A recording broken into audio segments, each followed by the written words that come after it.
Hello and welcome back to Once Upon a Book. Today we are going to see again another book from Lift the Flap question and answer series. This one is about nature. It has over 50 flaps to lift, and as with the series trend, it starts with which kind of questions, where, what, why, yes or no, how and who. So which creature lives in rock pools, which animals left these behind, which plants are these from, and which trees grow the tallest. So this is a huge flap and you have the answer. The tallest trees are the redwood trees. They can grow taller than a building with 25 floors. That's over 100 meters high. Wow. Now coming to the where questions. So you have, where do foxes go in the day? Where are seeds made? Where do butterflies lay their eggs? Where is rocks made? Where are you taking that nut? And so on. So where do butterflies lay their eggs? On your plants, their babies will want to eat when they hatch. And coming to the why questions. Why do animals wake at night? Why do moles make hills? Why do we need worms? Wow, that's an interesting one. Worms dig up the soil and feast on the dead leaves. This makes the soil good for plants to grow. And then why do geese fly in a V shape? And coming to the what questions. What is the square for? It's called a quadrat.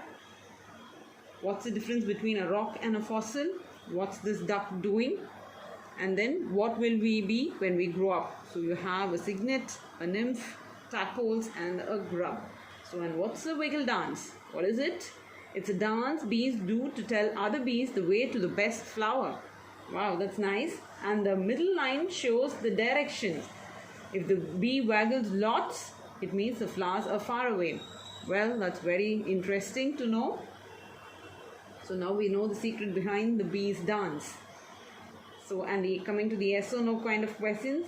Can clouds tell us about the weather? Is the moon big as the sun? Do any night animals live near me? Is there nature in the cities? Can I feed a butterfly? Do all plants grow from seeds? And yes, and do any night animals live near me? Yes, most certainly. Try putting out a tray of smooth sand overnight and see if any footprints appear. Add a little dish of pet food to tempt the animals. Well, that's an interesting idea to try out. Then, how questions? How does a caterpillar turn into a butterfly? How high can a bird fly? How old is this tree? How long are a tree's roots? How do animals find their way? Well, obviously they can't read maps.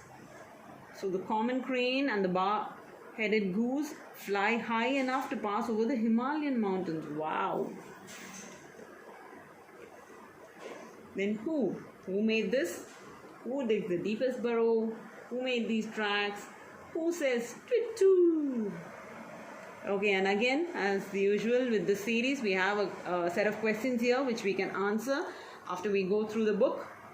So, again, you have a small activity. So, we can cut a plastic bottle and try this out. So, this book is by Katie Danes and Mary Eve Tremblay. Again, one of the common pair for this series, and the nature expert is Sarah Neiman. I hope you enjoyed this book and see you soon again.